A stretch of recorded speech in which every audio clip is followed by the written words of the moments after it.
Markoff on June 18, 2009.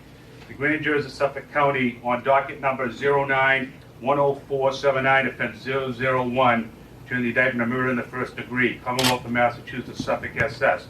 At the Superior Court Department of the Trial Court for Criminal Business begun in holding in the city of Boston within and for the county of Suffolk on the first Monday of June in the year of our Lord 2009.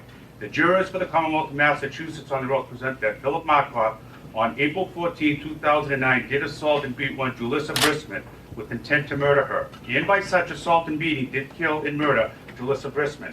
How do you plead to this indictment, sir? Not guilty. Furthermore, sir, at this time here, the grand jurors of Suffolk County returned further 6 more indictments against you. Do you waive the formal reading of these 6 indictments, sir? Yes. On docket number 09-10479, offense 002, charge you with armed kidnapping. Offense 003, charge you with armed assault to rob. Offense 004, possession of firearm not home, work, no license. Offense 005, robbery armed. Offense 006, armed kidnapping. And offense 007, possession of firearm not home, work, no license. How do you plead to these 6 indictments, sir? Not guilty. Thank you.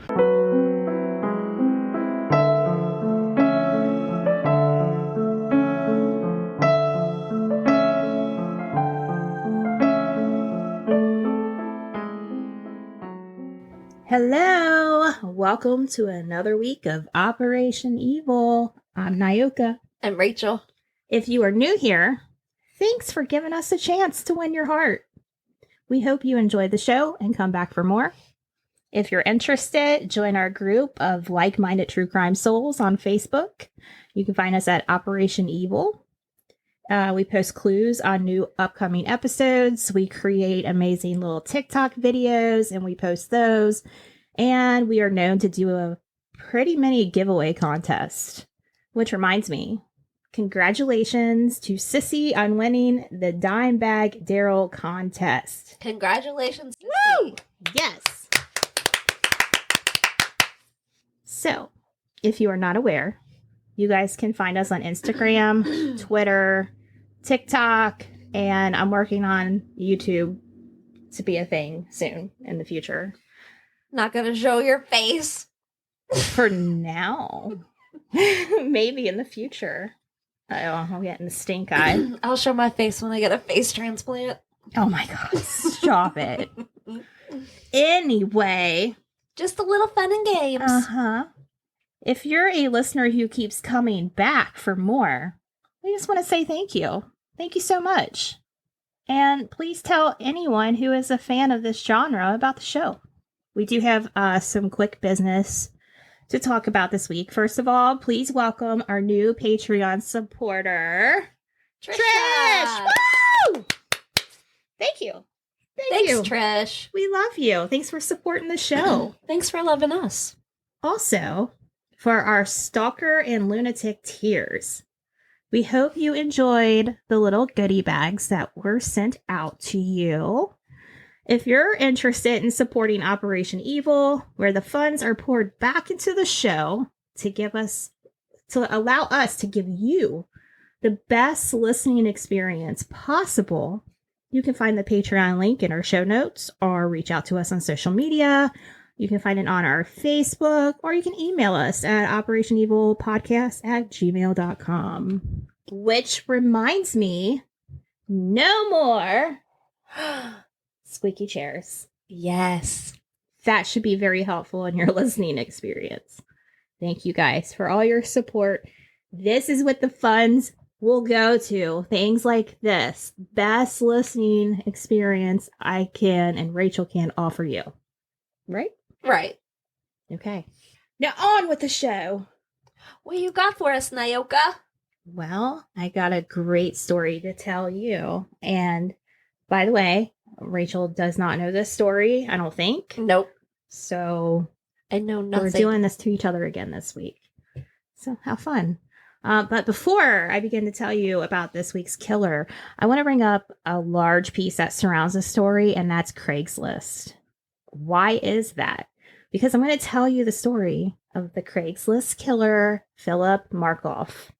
In case you've been living under a rock for a very long time, Craigslist is a classifieds website where you can find anything from jobs to apartments to furniture to hookups.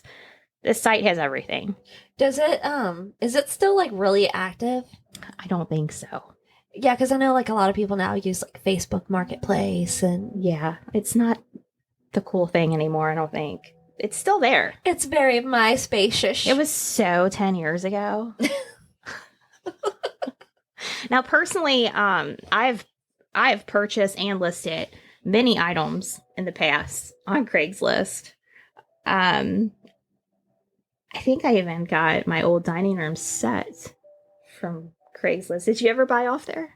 No. No, are you serious? Did No. you ever get on there at all? Did you sell things or anything? No.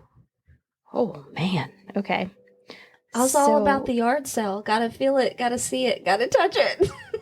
Wow. I mean, that's good for you because when I tell you this story, you're probably gonna be like, I'm glad I never Uh-oh. got on Craigslist, but it was very popular when it came out. Everybody was using it.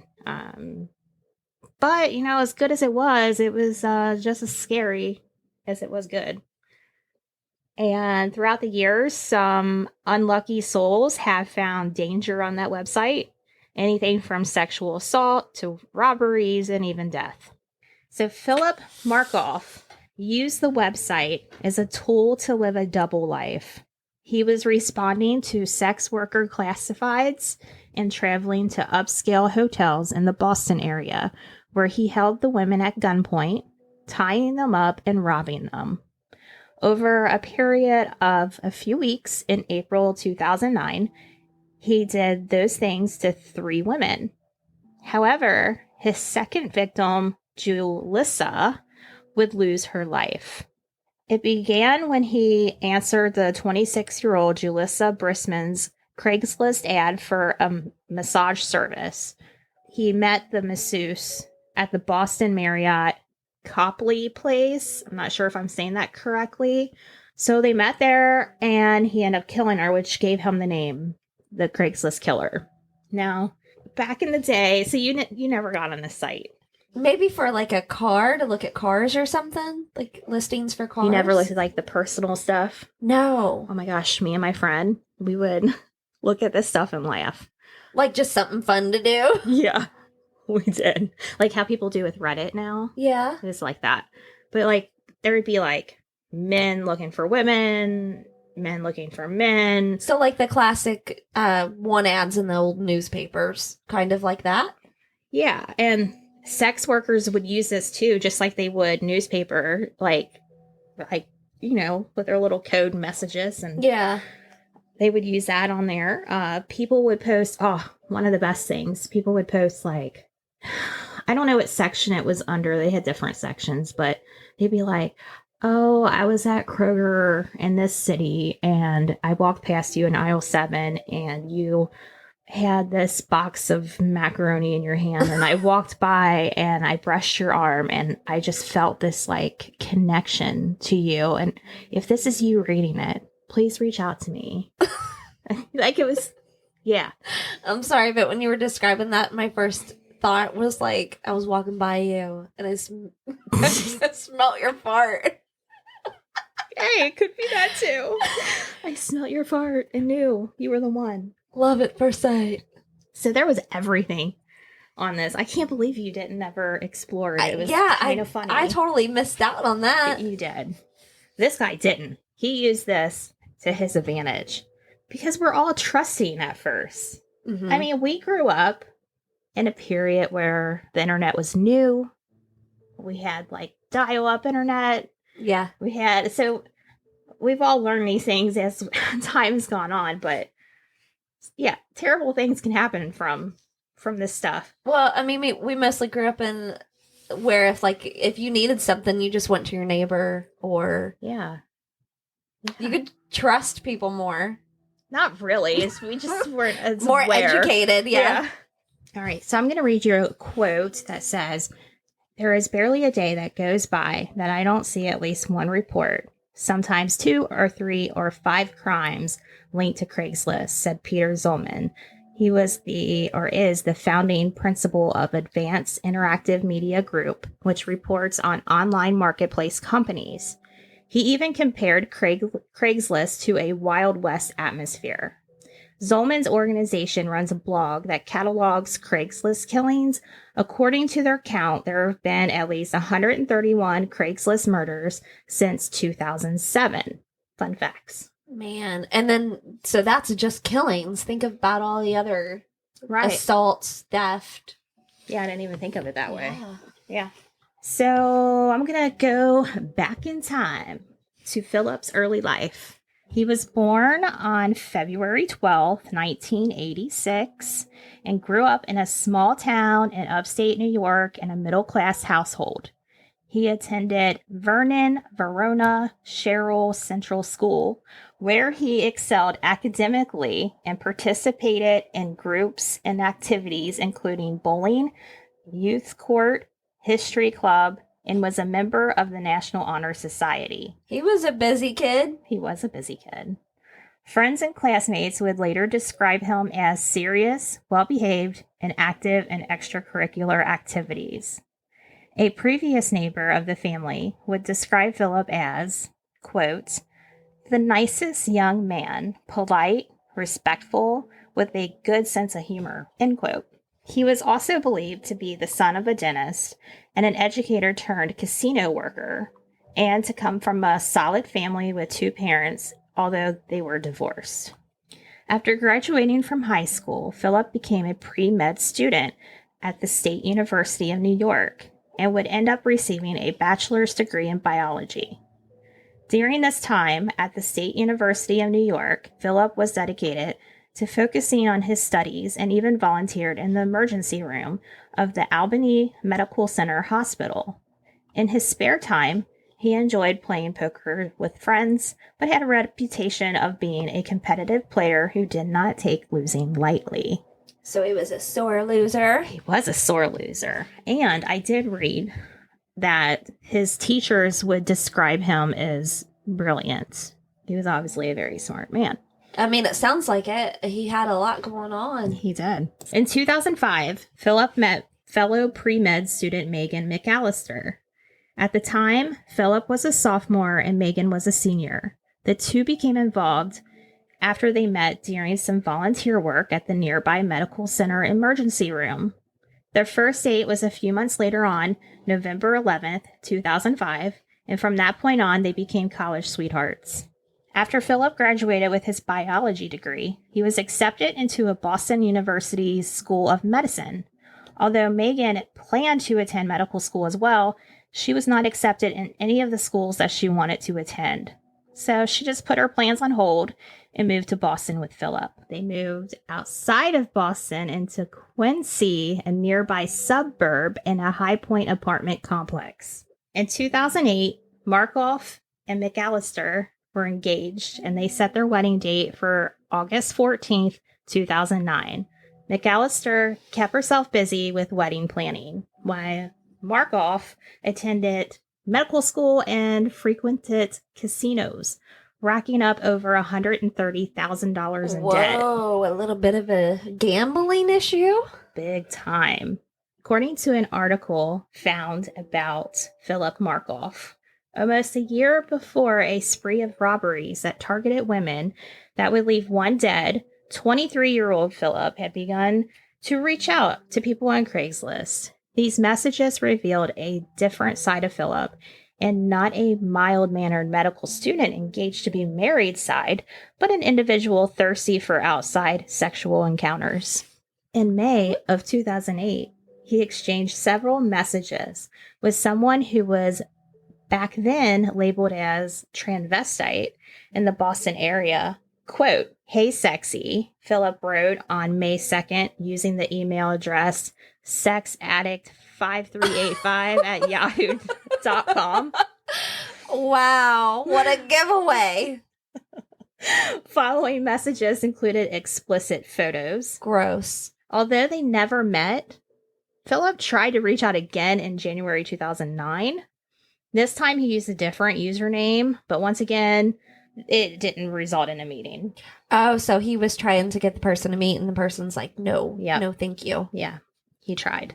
It was later reported by the Today Show that Philip had sent messages and photos to multiple men who posted ads on Craigslist labeled M4T, which means men looking for transvestites. Oh.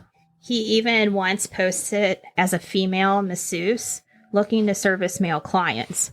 Whether or not this worked to result in an encounter is unclear. So how he became the Craigslist killer: 4 days before Philip met and killed Julissa Brisman on April 10th, he responded to a Craigslist ad posted by 29-year-old escort Trisha Leffler.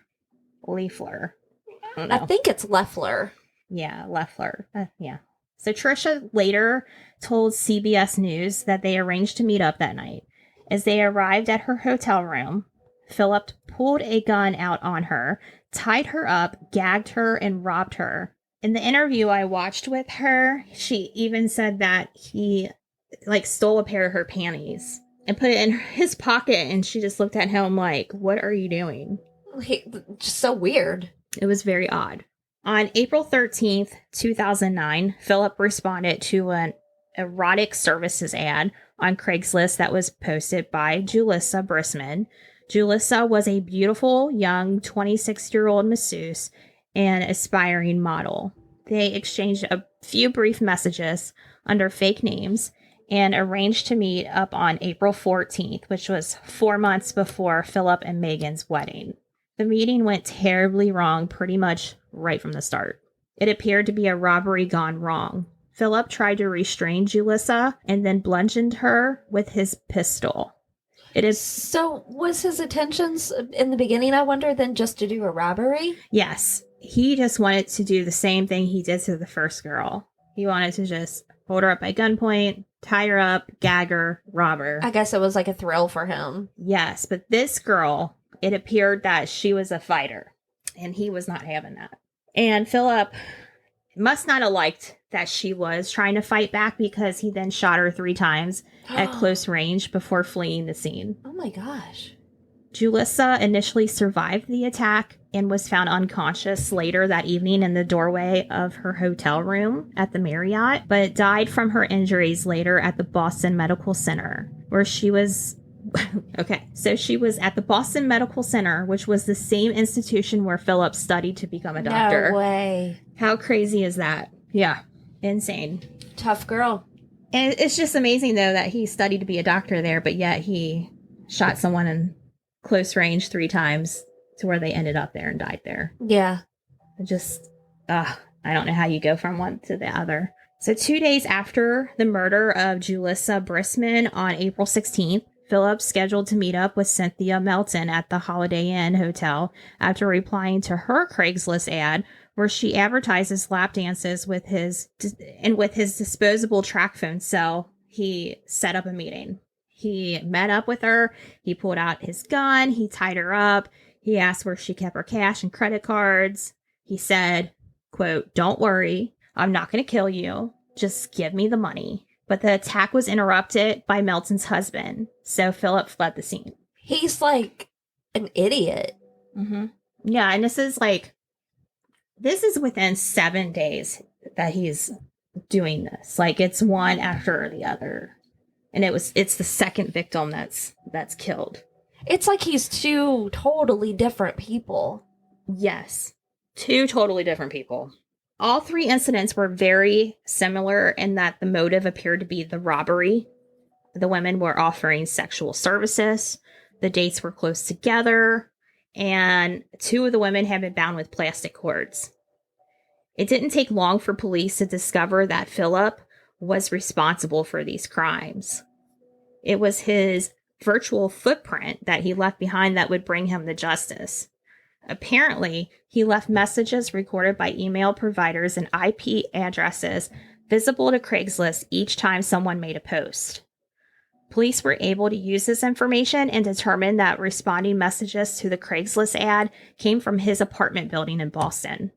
I just find it ironic too that he's like so smart And stupid. Yes. Yeah. Yeah, he must not have known that whole technical side of things. What's even more damning for the evidence is that when the police were staking out the apartment building, because you got to think they don't know which apartment, they just know what building. Yeah. So they're watching it. They notice a striking resemblance to the man known as the Craigslist killer that the police caught on surveillance cameras from the hotel where Julissa was murdered. He So just they're keeps connecting getting the stupider. dots so fast. Yeah. The footage showed a 6-foot-tall, clean-cut, young blonde man with a black windbreaker matching Philip Markoff's description leaving the property. Also, one of the surviving victims identified Philip as the perpetrator by the photo. And it was the first victim, the one that he stole her underwear, and she's like, what are you doing? It's almost like he was testing the waters on her. Yeah. So she was able to give a description. Yeah. And point him out, like, that's him on the surveillance. Yeah. On April 20th, 2009, the police arrested Philip during a traffic stop south of Boston. According to reports, him and Megan were headed to a local casino with several $1,000s in cash. As the police brought Philip to the station, other officers received a search warrant for his home where they found bullets matching those found in the Brisman case. They found a semi-automatic weapon inside a hollowed-out copy of the medical textbook Gray's Anatomy of the Human Body. They found cash. They found plastic ties, duct tape, and several pairs of women's panties, 2 of which belonged to that first girl, Trisha. So he took 2 pairs. Wow. They also found several track phone cell phones, which are burner phones. Yeah. And the hard drive containing messages responding to Julissa's Craigslist posts. I'm sorry, but like, why did he throw those phones away? That's the purpose of them. I know. A burner phone is to get rid of immediately. Yeah. Why he would keep several is beyond me. But what's even crazier is that Julissa's blood was literally on his shoes when they arrested him and they took him to the police station. No way. He never. Yes. Wow. He didn't even wipe his shoes off. And the kicker of all this is that he previously had no criminal record. None. He was spotless. Yeah, I mean, he seemed like he was a average, everyday, really brilliant person. Right. So I'm just going to insert a clip right here. Wow. And it's kind of talking about the evidence, but it doesn't go into detail as what I told you on here. But I just thought it was interesting to listen to this reporter's viewpoint on the craziness here that's going on. Okay, I'm going to play it right here. I'm Maria Kramer at the Boston Globe. We're here downtown outside of the Suffolk District Attorney's office, where he has just given a press conference talking about the entire evidence that investigators had collected against Philip Markoff, who at this point we all know was accused of killing a young New York woman in a Back Bay hotel in 2009. Not only was this a serial armed robber and a vicious murderer, but when I got the call after the murder at the hotel that there had been a subsequent armed robbery in Rhode Island committed by the same individual, I realized that we were dealing with someone that murdered without hesitation and would not stop doing what he was doing until we stopped him. And so we had the trappings of a serial murder case here about to take off. The district attorney, Daniel Conley, he did take us through some evidence that we had not heard before, some gruesome details that we had not heard before. For example, the blood that was still on Philip Markoff's shoes the day he was arrested. This would have been the blood of Julissa Brisman. But in between the time that he robbed this first prostitute and then killed Julissa, he went to Baltimore to meet his grandparents for Passover, for a Passover Seder. The one question that won't be answered in those files that we've received and have yet to look through, and that wasn't answered by Dan Conley at the press conference, is why Philip Markoff did this. Dan Conley said all he can tell us is maybe we should ask a forensic psychologist. It's not clear why somebody would have attacked these women, especially somebody with such a bright future who had never had a criminal record. Some things are just not explainable. All right, so there's the clip. Very interesting to hear her take on it, the questions she had about it.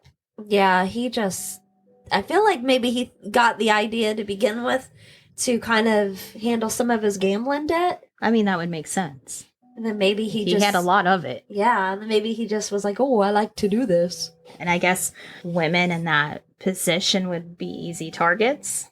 Maybe. I mean, there's a lot of other cases where women who do different jobs that are considered, like below. Right. Yeah, they always seem to be targets. it seems Right. like. So upon discovering the evidence, Philip was arraigned on murder and gun charges for the slaying of Julissa Brisman. On April 21st, 2009, he pleaded not guilty at his arraignment, and his trial was delayed until March 2011. After discovering marks from shoelaces around his neck within the first 48 hours of being in jail, he was placed on suicide watch. There was speculation that he was attempting to pay several outstanding gambling debts, just as you just said.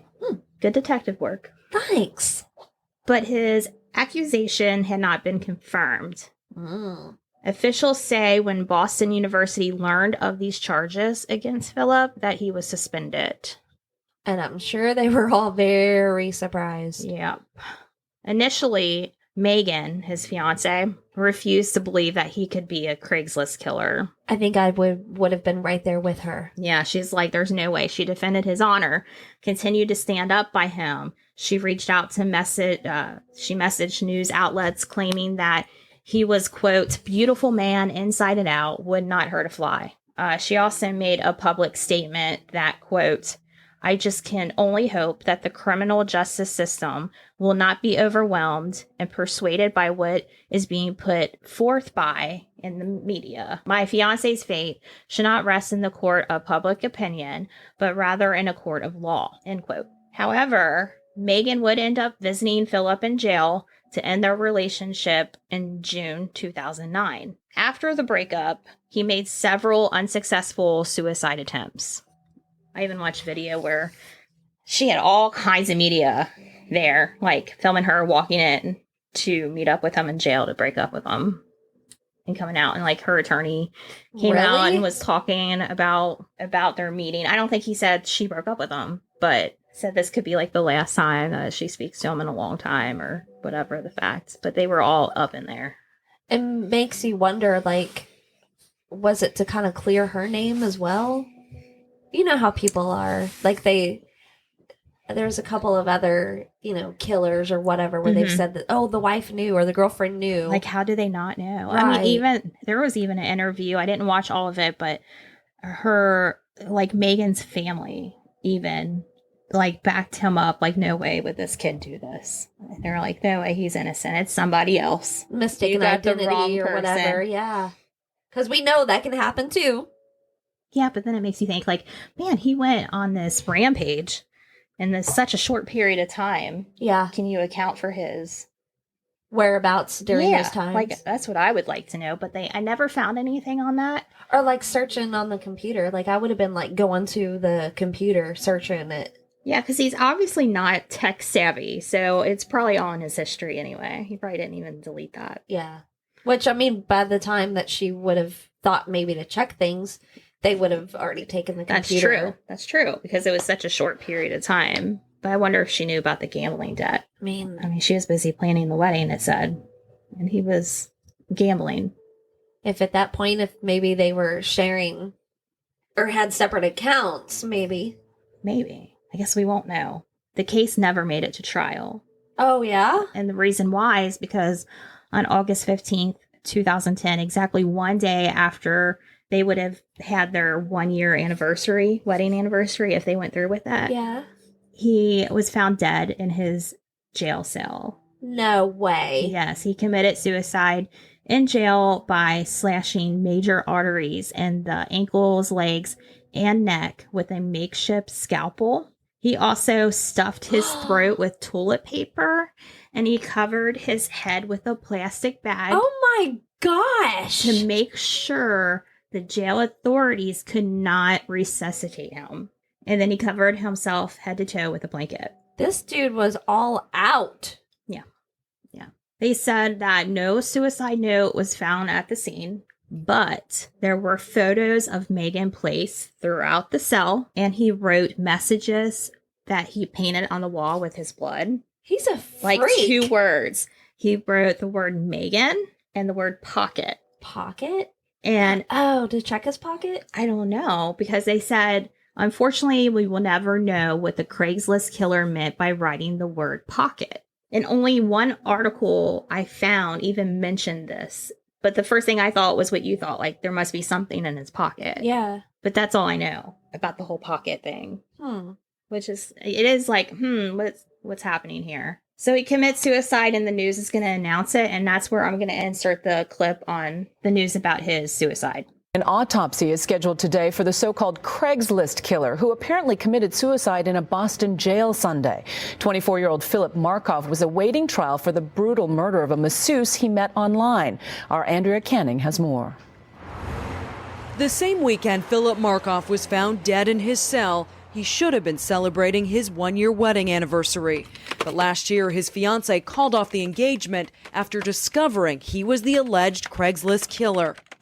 I asked that the defendant be held without bail. Markoff's trial was in less than 8 months, but police sources say he took his own life Sunday by cutting himself repeatedly with a jail-issued razor and suffocating himself with a garbage bag from his cell trash can. He would not be the kind of person who would want to face the music, face the trial, be embarrassed and humiliated in public during his trial for first-degree murder. The former Boston University med student was accused of killing Jaleesa Brisman in April 2009 and was later charged with robbing 2 other women who advertised exotic services on Craigslist.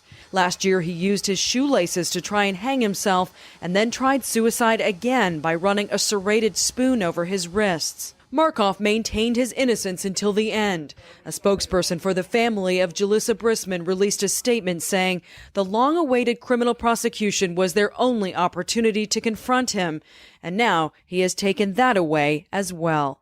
In the wake of the Craigslist murder later in 2010, Craigslist removed adult services from the platform altogether. For all the gruesome Craigslist murders, there are some signs of a slowdown. After 83 documented murders between 2007 and 2015, Zolman's group has only tracked 49 in the past 6 years, a slight decline. He said, quote, "I'm happy to say that in the last few years, there have been far fewer killings reported as linked to Craigslist." He says, crediting, in part, the elimination of the casual encounters and dating sections of the website.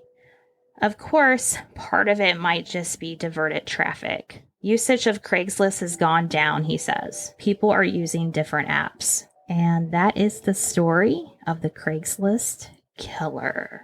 What do you think? It's like a quick, short, It happened so fast, like and then it was over. Yeah, it's like an explosion. Yeah. I don't know whatever came of Megan after that, but I would say that she would probably question her taste in men from that point on. Yeah, well, I mean, but I mean, he seriously seemed like he was 2 different people. And I mean, there's other men like the BTK killer. I mean, the Iceman, they were able to for years be like a family man. And can you imagine if it had went on longer? Yeah, you're right. There's so many people that live double lives. And the family's always like, no way. Every time. Everybody's like, oh, but they were the nicest person that I've ever met. Yeah, and they usually are like active somehow in the community. Yeah. Mm-hmm. Yep. Man. I really am glad I had this story suggested. I thought it was good. It was interesting. It was fun to research. Very interesting. It leaves you with like, what the heck? Yeah. I mean, just thinking about all those times I would get on Craigslist, because I've always been that person looking for furniture. Mm-hmm. I love old furniture and like redoing it, or people are posting like jobs and stuff. I was always looking at that. I mean, you just never know who you're meeting out there. Right. You never know. Same with Facebook Marketplace. Is there a Facebook Marketplace killer out there? I don't know. I'm sure there might be. A couple years we might hear about it. Never know. Not just saying. Nothing can Yeah. surprise you anymore like that. I mean, they said the traffic is diverted now in different apps, and who knows? All right. So thanks for joining us for another episode. And you have all our information from the beginning of the episode to find us and look for us. So do that. We're going to have another episode ready to go for you next week. So, and that one will be by Rachel. So bye. Bye.